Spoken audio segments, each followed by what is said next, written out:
नमस्कार साथियों, आप सभी का स्वागत है एजुकेशन लाइन में। दोस्तों, आज की वीडियो में हम पढ़ने वाले हैं क्लास 10th के लिए जो फर्स्ट चैप्टर है आपका रासायनिक अभिक्रिया और समीकरण, उससे रिलेटेड इंपॉर्टेंट पर्सन। तो दोस्तों, जो नया सेशन आपका 2023-24 स्टार्ट होने वाला है उसके सिलेबस के अकॉर्डिंग है वो पूरा आपको पीडीएफ फाइल है वो प्रोवाइड कराई जाएगी और आपको हमारे ऐप पे भी वो मिल जाएगी। ऐप आपको कुछ दिनों में रेडी हो जाएगा, वहाँ से आप उसको डाउनलोड कर सकते हैं। तो चलिए अभी ये स्टार्ट करते हैं अपन फर्स्ट चैप्टर जो कि है आपका रासायनिक अभिक्रिया और समीकरण। और साथ ही साथ काफ़ी स्टूडेंट की क्यूरी आ रही थी, उसके अकॉर्डिंग अभी क्लासेस स्टार्ट की जा रही है। तो आपसे रिक्वेस्ट है, जो भी आपकी क्यूरी है आप हमें व्हाट्सअप पे अपना जो भी क्यूरी है वो देख सकते हैं, ठीक है। तो चलिए यहाँ पे आपको जो प्रत्येक चैप्टर है उसके अकॉर्डिंग जो भी आपके मार्क्स है सभी यहाँ पे डिफाइन किए जाएंगे, उनको आप देख सकते हैं। जैसा कि आप देख पा रहे हैं कि जो अभी स्टार्ट करने वाले हैं उनका जो मार्क्स है इस बार जो आपके एग्ज़ाम होंगे, जो नए अभी 2024 में एडमिशन लेंगे बच्चे उनके अकॉर्डिंग, तो यहाँ पे जो 5 नंबर के अंक हो गए, यहाँ पे देखिए वस्तुनिष्ठ प्रश्न है, अति लघुतात्मक प्रश्न है, सभी को यहाँ पे अलग अलग है वो डिफ़ाइन किया गया है, उस हिसाब से आप इनको देख सकते हैं। तो यहाँ पे अपन देखिए जो भी इंपॉर्टेंट आपके सेक्शन के क्वेश्चन है और साथ ही साथ यहाँ पे आपको इंक्लूड मिल जाएगा कि कौन सा क्वेश्चन किस एग्ज़ाम में पूछे गए हैं, तो इनको आपको अच्छे से देखना है। यहाँ पे अगर मैं फर्स्ट क्वेश्चन की बात करेंगे अपन, यहाँ पे रासायनिक समीकरण को अगर संतुलित अपन करते हैं तो करने की जो सामान्य विधि है उसको अपन क्या बोलते हैं। यहाँ पे 4 ऑप्शन आपको दिए जाएंगे, जैसे कि हिट और ट्रायल हो गया, विस्थापन हो गया, संयोजन हो गया, इनमें से कोई नहीं। तो यहाँ पे जो करेक्ट आंसर होगा आपका ऑप्शन नंबर ए हो जाता है। नेक्स्ट देखिए, यहाँ पे आपको समीकरण है, समीकरण से रिलेटेड आपको बहुत सारे समीकरण आपको देखने को मिलेंगे, जैसे कि आपको हाइड्रोजन गैस हो गया, ऑक्सीजन हो गया, मैग्नीशियम हो गया, सल्फर हो गया, ये सारे क्वेश्चन आपको अच्छे से देखने होंगे। तो यहाँ पे जो फर्स्ट आपकी क्लास है वो एज ए एक डेमो बेस रहेगी आपकी, बाकी आपके जो कमेंट होंगे उसके अकॉर्डिंग है वो रेगुलर क्लास से आपको मिलती रहेगी। सेकंड क्वेश्चन देखिए, यहाँ पे Mg2O2 और यहाँ पे एक समीकरण आपको दिया गया है, मैग्नीशियम के दहन की प्रक्रिया अभिक्रिया आपको दी गई है। इस प्रकार का जो ये क्वेश्चन है दोस्तों, आप देख सकते हैं कि 2022 जो एग्ज़ाम लगा था उसमें और 2017 वाले एग्ज़ाम में ये क्वेश्चन पूछे जा चुके हैं। तो सारे इंपॉर्टेंट सेक्शन वाले जो क्वेश्चन है वो आपको यहाँ पे दिए जाते हैं। मैं आपसे रिक्वेस्ट करूँगा प्लीज़ चैनल को सब्सक्राइब करके ज़रूर रखें, ताकि जो भी आपकी पूरी क्लासें हैं आपकी में साइंस की हो गई और सोशल साइंस की हो गई, हिंदी वगैरह की सारी क्लासें आपको प्रोवाइड हो जाएगी। तो यहाँ पे अगर हम बात करेंगे जो अभिक्रिया आपको दी गई है, अभिक्रिया में जो आपका आंसर है वो ऑप्शन नंबर 3 है, वो करेक्ट आंसर हो जाता है। अभिक्रिया की दोस्तों अगर बात की जाए तो आपको यहाँ पे अभिक्रिया का डायग्राम दिख रहा होगा। अब किस प्रकार से ये अभिक्रिया है वो संतुलित होती है, क्या क्या इक्विपमेंट इसमें अपन यूज़ करते हैं, सब कुछ यहाँ पे आपको दिखाई दे रहा होगा। इनको आप जैसे पढ़ सकते हैं। यहाँ पे आपको बर्नर दिखाई दे रहा होगा। जब आप 11th क्लास में जाएंगे, 11th क्लास में जब आप साइंस स्ट्रीम लेंगे तो आपकी जो लेबोरेटरी होती है, लेबोरेटरी में जो प्रयोग करवाए जाते हैं प्रयोगशाला वगैरह में, वहाँ पे आपको सारी चीज़ें दिखाई देगी। जैसे कि ये आपका ट्यूब हो गया, फनल ट्यूब वगैरह जो भी होती है, सारी इक्विपमेंट्स आपको वहाँ पे क्लियरली समझ में आएंगे, ठीक है। तो अभी आप इनको देख सकते हैं। अब इसके बाद देखिए, यहाँ पे थर्ड नंबर का जो क्वेश्चन है, किसी रासायनिक अभिक्रिया में पदार्थ जिनमें रासायनिक परिवर्तन होता है उन्हें क्या कहते हैं। ये क्वेश्चन वेरी वेरी इंपॉर्टेंट है और लगातार रिपीटेड क्वेश्चन है। अगर बात करें 8th क्लास की, 10th क्लास की, 12th क्लास की, तो इनमें ये जनरल क्वेश्चन है जो कि आपके रासायनिक और जो भौतिक परिवर्तन है उससे रिलेटेड क्वेश्चन, मतलब एवरी टाइम हर बार ये आपको एग्ज़ाम में ज़रूर पूछा जाता है। तो यहाँ पे पूछा जा रहा है कि जो रासायनिक परिवर्तन होते हैं, रासायनिक परिवर्तन और भौतिक परिवर्तन आपको समझना होगा। रासायनिक परिवर्तन वे परिवर्तन होते हैं जिनमें की अवस्था, मान लीजिए कोई पदार्थ आपका, जैसे कि दूध हो गया, दही हो गया, इनकी क्या है अवस्था बदल जाती है, आप उसको वापस से रिपीट करके वो जो पदार्थ ऑलरेडी था उसमें आप कन्वर्ट नहीं कर सकते। जैसे कि बात करें आपका दूध है, दूध से आपकी दही बनने की प्रक्रिया होती है, तो दही बनने के बाद आप उसको वापस से रिवर्ट दूध में नहीं कर सकते। दैट इज़ कॉल्ड रासायनिक अभिक्रिया। भौतिक परिवर्तन में क्या होता है कि उसकी अवस्था बदल जाती है और उसकी वापस से अपन उसको कई हद तक उसी अवस्था में ला सकते हैं। जैसे कि आप देखते होंगे कि बर्फ़ से पानी बनना, पानी से बर्फ़ बनना, ये क्या आपकी भौतिक अवस्थाएं होती हैं। जैसे कि वो द्रव अवस्था में होती है लेकिन वो बाद में ठोस अवस्था में बदल जाता है। तो यहाँ पे पूछा गया कि इसको हम क्या नाम देते हैं, तो इसको अपन क्या बोलते हैं, अभिकारक। यानी कि कोई भी ऐसी अवस्थाएं जिसमें कि अभिकारक अपन कोई भी यूज़ करते हैं, जैसे कि आपने देखा होगा एनोड, कैथोड वगैरह, ये बहुत सारे एग्जाम्पल है जो कि आपको धीरे धीरे समझ में आएंगे। तो ये आपको आंसर हो जाएगा ऑप्शन नंबर बी वाला। प्रकाश संश्लेषण अभिक्रिया में कौन सी गैस प्रयुक्त होती है, ये क्वेश्चन वेरी इंपॉर्टेंट है। प्रकाश संश्लेषण आप इजीली समझते हैं कि प्रकाश संश्लेषण किस प्रकार से होता है। तो यहाँ पे इसमें कौन सी गैस है वो प्रयुक्त होती है, तो यहाँ पे आ जाएगा आपका CO2 कार्बन डाइऑक्साइड। ठीक है, तो ऑप्शन नंबर बी है वो आपका करेक्ट आंसर है। नेक्स्ट देखिए यहाँ पे लोहा, तनुचूर्ण और HCl अम्ल डालने से क्या होता है। दोस्तों आपका HCl है वो दो फॉर्म में होता है आपका। ठीक है, जब आप 11th में जाएंगे, जैसा कि अभी मैंने बात की है, वहाँ पे आपको प्रयोगशाला में सभी ये जो अम्ल वगैरह है, क्षार वगैरह है, वो आपको प्रयोग करवाए जाएंगे। तो यहाँ पे विकल्प के अकॉर्डिंग अगर हम बात करते हैं, ऑप्शन नंबर ए आपका विकल्प है वो एकदम करेक्ट होता है। यहाँ पे H2 गैस और FeCl2 यहाँ पे बनता है। नेक्स्ट देखिए यहाँ पे 6 नंबर का है, जिसमें कि एक आपको अभिक्रिया दी गई है। अब अभिक्रियाओं की बात करें तो बहुत सारे अभिक्रियाएं होती है जो कि आपके डाउटफुल होती है। इसको अपन ऑर्गेनिक केमिस्ट्री के रूप में देखते हैं। तो थोड़ा सा समझना होगा, अभिक्रियाएं हैं आपको याद करनी होगी। मोस्टली आपको जो पीरियोडिक टेबल आपकी वो आपको याद करनी होगी, जो कि आपके एस से स्टार्ट होती है, हीलियम, लिथियम वगैरह, हाइड्रोजन वगैरह। साथ ही साथ उनके आपको परमाणु क्रमांक हो गए, द्रव्यमान संख्याएं हो गई, ये याद करना है। ये याद करने से क्या होगा, आपको जो इनके समस्थानिक होते हैं वो सारे आपको याद करने होंगे। ये सारी चीज़ें आपको फाइंड आउट करनी है। अब यहाँ पे देखेंगे कि आपको ऊपर दी गई अभिक्रिया है वो किस प्रकार की अभिक्रिया है। तो यहाँ पे देखिए संयोजन अभिक्रिया है और द्विविस्थापन अभिक्रिया है, वियोजन है और विस्थापन है। अब इनको आप इंग्लिश में पढ़ेंगे तो जो इंग्लिश वाले स्टूडेंट है वो आराम से समझ सकते हैं, जिनको अपन बोलते हैं जैसे कि मान लीजिए कि संलयन क्रिया हो गई। ठीक है, जो आप हिंदी वाले स्टूडेंट हैं उनके लिए। तो यहाँ पे इसका ऑप्शन नंबर 4 है वो करेक्ट आंसर हो जाता है। अब यहाँ पे देखेंगे आप, नीचे दी गई अभिक्रिया एक और दी गई है। तो मोस्टली जो आपका चैप्टर है रासायनिक समीकरण, रासायनिक अभिक्रियाएं, तो वो आपको देखना है। और मोस्टली कुछ अभिक्रियाएं ऐसी है जो कि आपको लगातार एग्जाम में पूछी जाती है, उन पे फोकस करना है। मेन जो फोकस रहेगा, ठीक है, चैनल के अकॉर्डिंग से आपको जो बताया जाएगा वो मेन फोकस आपको एग्ज़ाम को देखते हुए रखा जाएगा। ताकि सबसे बड़ा मैटर होता है कि आप पढ़ लेंगे सब कुछ, लेकिन एग्ज़ाम में आपको कैसे क्या करना है ये इम्पोर्टेंट होता है। इसलिए मेन फोकस है वो आपका उसी पे रखा जाएगा। नेक्स्ट आप देखेंगे यहाँ पे 9 नंबर का है, जो कि 2022 में आरबीएससी की एग्ज़ाम में पूछा गया है। दानेदार जस्ते पर तनु सल्फ्यूरिक अम्ल मिलाने पर कौन सी गैस है वो निकलती है। तो इसका आंसर आपको यहाँ पे दिखाई दे रहा है, हाइड्रोजन गैस निकलती है। अब इसका पूरा डायग्राम के अकॉर्डिंग आपको समझाया गया है। यहाँ पे आप देख सकते हैं कि कौन सी अभिक्रिया है वो प्रयुक्त होगी, इसमें कौन कौन से जो अम्ल है वो यूज़ किए जाएंगे और कैसे इसकी प्रक्रिया है, कोई कैसे इसका प्रोसेस है वो आपको यहाँ पे दिखाई दे रहा होगा। यहाँ पे एक ट्यूब लिया गया है। अब यहाँ पे आपको दिखाई दे रहा होगा H2O गैस है जो कि हॉट हो रही है यहाँ से। अब यहाँ पे जो भी इक्विपमेंट्स यूज़ किए गए हैं उनका नाम भी यहाँ पे मेंशन किया गया है। इसके बाद देखेंगे अपन अगला है, यहाँ पे देखिए संयोजन अभिक्रिया को उदाहरण द्वारा आपको समझाना है। क्वेश्चन 2015 और 16 में ऑलरेडी पूछा जा चुका है। अब संयोजन अभिक्रिया क्या होती है। ऐसी अभिक्रिया, ऐसी रासायनिक अभिक्रिया जिसमें दो या दो से अधिक अभिकारक मिलकर एकल उत्पाद का निर्माण करते हैं, संयोजन अभिक्रिया कहलाती है। बस डायरेक्टली आपको जो इनकी परिभाषाएं हैं कुछ वो आपको याद करनी होगी, जिससे कि आपका क्लियरली हो जाएगा। अब यहाँ पे दोस्तों ये जो अभिक्रियाएं हैं इनका भी एग्जाम्पल आपको यहाँ पे दिखाई दे रहा होगा। देखिए बिना भुजा चूना और भुजा हुआ चूना, इनके जो फॉर्मूले हैं, इनके जो सूत्र है वो लगभग बहुत बार एग्जाम में रिपीटेड हुए हैं, पूछे जाते हैं। तो आप इनको देख सकते हैं, इनके जो फॉर्मूले हैं आपको दिखाई दे रहे होंगे। अब यहाँ पे इसकी जो प्रक्रिया है उदाहरण द्वारा भी समझाई गई है। इसके बाद देखिए यहाँ पे ऊष्माक्षेपी रासायनिक अभिक्रिया किसे कहते हैं, उदाहरण द्वारा समझाना है।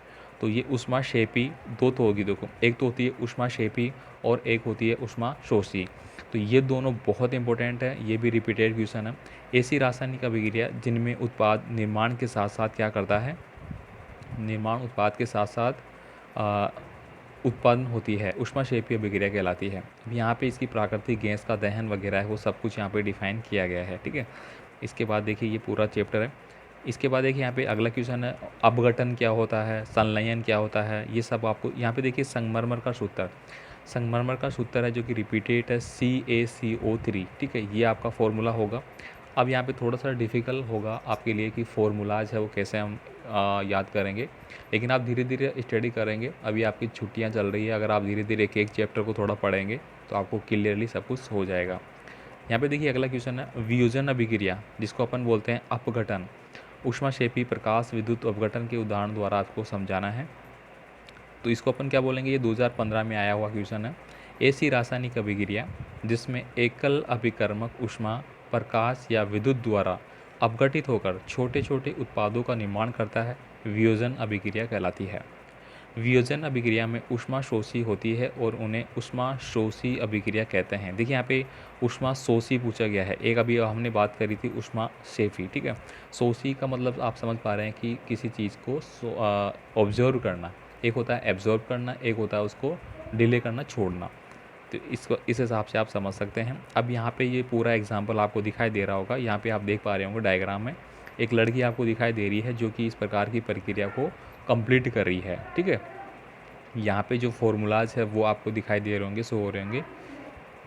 इसके बाद देखिए यहाँ पे ये आपके संयोजन और वियोजन अभिक्रिया परस्पर एक दूसरे के विपरीत होती है। तो क्या ये बात फैक्ट है, इसको आपको समझाना है। तो यहाँ पे नोट में दिया गया है, ये आप देखेंगे। साथ ही देखिए यहाँ पे विस्थापन अभिक्रिया को समझाना है, जो कि अभी ऊपर भी आया था आपका, और ये पर्सन रिपीट है आपका। ऐसी रासायनिक अभिक्रिया जिसमें अधिक सक्रिय तत्व द्वारा कम सक्रिय तत्व को उसके विलयन से विस्थापित या हटा दिया जाता है, विस्थापन अभिक्रिया कहलाती है। अगर अपन जनरली समझेंगे विस्थापन, विस्थापन का मतलब क्या होता है कि एक चीज़ को हटा के उसकी जगह दूसरी चीज़ को फिट कर देना, विस्थापन इसी का मतलब होता है। और यहाँ पे ये भी बोला जा रहा है ऐसी रासायनिक अभिक्रिया जिसमें अधिक सक्रिय तत्व द्वारा कम सक्रिय तत्व को, मान लीजिए कि दो विद्यार्थी, आप एक कमज़ोर विद्यार्थी है और एक थोड़ा सा इंटेलिजेंट है, या एक दुबला पतला है और एक थोड़ा हट्टा कट्टा है। तो हट्टा कट्टा जो है लड़का, वो क्या करेगा, जो कमज़ोर है उसको थप्पड़ मार के बोलेगा चल यहाँ से उठ, ये मेरी सीटिंग है, यहाँ पे मैं बैठता हूँ। तो ऐसे आप समझ सकते हैं। तो यहाँ पे क्या बोला जा रहा है कि अधिक सक्रिय द्वारा, यानी कि जो ज़्यादा एक्टिव है उसके द्वारा जो कम एक्टिव है उसको रिप्लेस करके उसके स्थान पे उसको ले लेना, इसको क्या बोलेंगे अपन, विस्थापन अभिक्रिया, ठीक है। अब यहाँ पे एग्जाम्पल आपको दिया गया है, एग्जाम्पल से आप समझ सकते हैं। कॉपर सल्फेट के विलयन में लोहे की कील को डुबोने पर लोहे की जो कील है उसका रंग भूरा हो जाता है, तथा कॉपर सल्फेट के विलयन का जो नीला रंग है वो मलिन पड़ जाता है।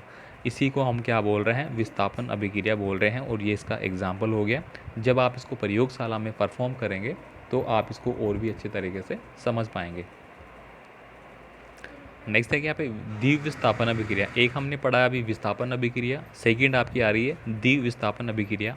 अब देखिए वे अभिक्रियाएं जिनमें अभिकारकों के बीच आयनों का आदान प्रदान होता है उन्हें द्विविस्थापन अभिक्रियाएं कहते हैं।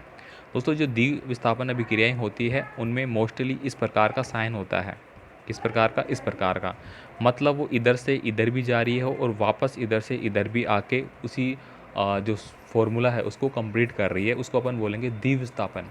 विस्थापन का मतलब क्या होगा कि एक ही डायरेक्शन में इधर से कोई चीज़ आई और इसका स्थान ले लिया उसने, वो कंप्लीट हो गया। द्विविस्थापन में क्या होगा कि वो दोनों डायरेक्शन में मूव करेगी। इसका एग्जाम्पल आप समझेंगे यहाँ पे, ये 2014 में आया हुआ है। अब यहाँ पे देखिए जो आपका फॉर्मूला दिख रहा है Na2SO4 प्लस BaCl2, अभी इनके नाम भी आपको लिखे हुए हैं, सोडियम सल्फेट हो गया आपका, ठीक है, ये आपको पढ़ना होगा। इसके बाद देखिए यहाँ पे अवक्षेपण अभिक्रिया, अवक्षेपण अभिक्रिया किसको बोलते हैं, ऐसी रासायनिक द्विविस्थापन अभिक्रिया जिसमें अवक्षेपण का निर्माण, यहाँ पे क्या लिखा गया है, अवक्षेपण का निर्माण होता है जो जल में अविलय होता है, ऐसी अभिक्रिया क्या कहलाती है, अवक्षेपण अभिक्रिया कहलाती है। और इसका आपको एग्जाम्पल है वो नीचे दिखाई दे रहा होगा, ये आपको एग्जाम्पल पुट करना है। एग्ज़ाम में अगर आप किसी अभिक्रिया के नीचे उसका फॉर्मूला है वो इनपुट करते हैं तो आपके मार्क्स अच्छे मिलेंगे, ठीक है। कॉपर का जो कॉपर ऑक्साइड है और अपचयन है उसकी जो ऑक्सीकरण की अभिक्रिया है उसको आपको लिखना होगा, ये यहाँ पे आपको दिखाई दे रहा होगा, इस प्रकार से आपको इसको मेंशन करना है। अब यहाँ पे देखिए अगला क्वेश्चन जो आपको पूछा जा रहा है यहाँ पे रेडॉक्स अभिक्रियाएं, ये वेरी वेरी इंपॉर्टेंट, आप इसको वेरी वेरी इंपॉर्टेंट करके रखेंगे 2024 एग्जाम के लिए। रेडॉक्स अभिक्रिया अपचयन और अपचयन किसे कहते हैं, ऐसी रासायनिक अभिक्रियाएं जिसमें एक अभिकारक अपचयित तथा दूसरा अभिकारक अपचयित होता है, ठीक है, उसको अपन क्या बोलेंगे, रेडॉक्स अभिक्रिया बोलते हैं। 2016 में ये क्वेश्चन है वो इनपुट किया गया था बोर्ड एग्जाम में। अगर इसके एग्जाम्पल की बात करें तो एग्जाम्पल आप यहाँ पे देख सकते हैं, ये एग्जाम्पल आपको यहाँ पे दिखाई दे रहा होगा जो कि रेडॉक्स अभिक्रिया का है। इसके अलावा देखिए आपको निम्न अभिक्रियाएं आपको दी गई है, जैसे कि अपचयित अभिक्रिया हो गई, और अपचयित पदार्थों की जो पहचान है वो करना है, इनमें से कौन सा होगा कौन सा नहीं होगा वो आपको मेंशन करना है कि ये वाला कौन सा है और ये वाला कौन सा है। इसके बाद देखिए यहाँ पे अगला क्वेश्चन है, ये आगे आपका इंपॉर्टेंट क्वेश्चन, संचारण किसे कहते हैं और उदाहरण द्वारा आपको इसको समझाना है। और नेक्स्ट है आपका विकृत दंडिता को उदाहरण द्वारा समझाना है। अब देखिए यहाँ पे कोई धातु अपने आसपास अम्ल, आर्द्रता आदि के संपर्क में आती है, तब ये क्या होती है, संक्षारित होती है। आपने देखा होगा लोहे पे जो जंग लगती है वो इसी का एग्जाम्पल है। इस प्रक्रिया को संक्षारण कहते हैं। लोहे पर जंग लगना, चांदी के ऊपर काली परत व तांबे के ऊपर हरी परत चढ़ना संक्षारण के उदाहरण है। अब दोस्तों ये जो अभिक्रियाएं होती है, लोहे पर जंग लगना, ये अकेले में नहीं होती है, मतलब ये इनके साथ अगर जल मिलता है, देखिए ऑक्सीजन होगा साथ ही जल मिल जाएगा तो क्या होगा, ये प्रक्रिया संपन्न होगी। ऐसे ही चांदी के ऊपर भी इस प्रकार की काली परत आ जाती है, वो इसी के कारण आती है। तांबे के बर्तन आपने देखे होंगे, पानी पीने के लिए आप यूज़ करते हैं, उनमें हरी हरी प्रकार की क्या हो जाती है, एक चद्दर सी आ जाती है, वो भी इसी कारण होती है। ठीक है, नेक्स्ट देखिए यहाँ पे विकृत संगीतिकाओं को उदाहरण दे रहा समझाना है। वसा युक्त अथवा तेलीय खाद्य सामग्री को लंबे समय तक रखा रहने से वह अपचयित होकर विकृत गंधी हो जाती है।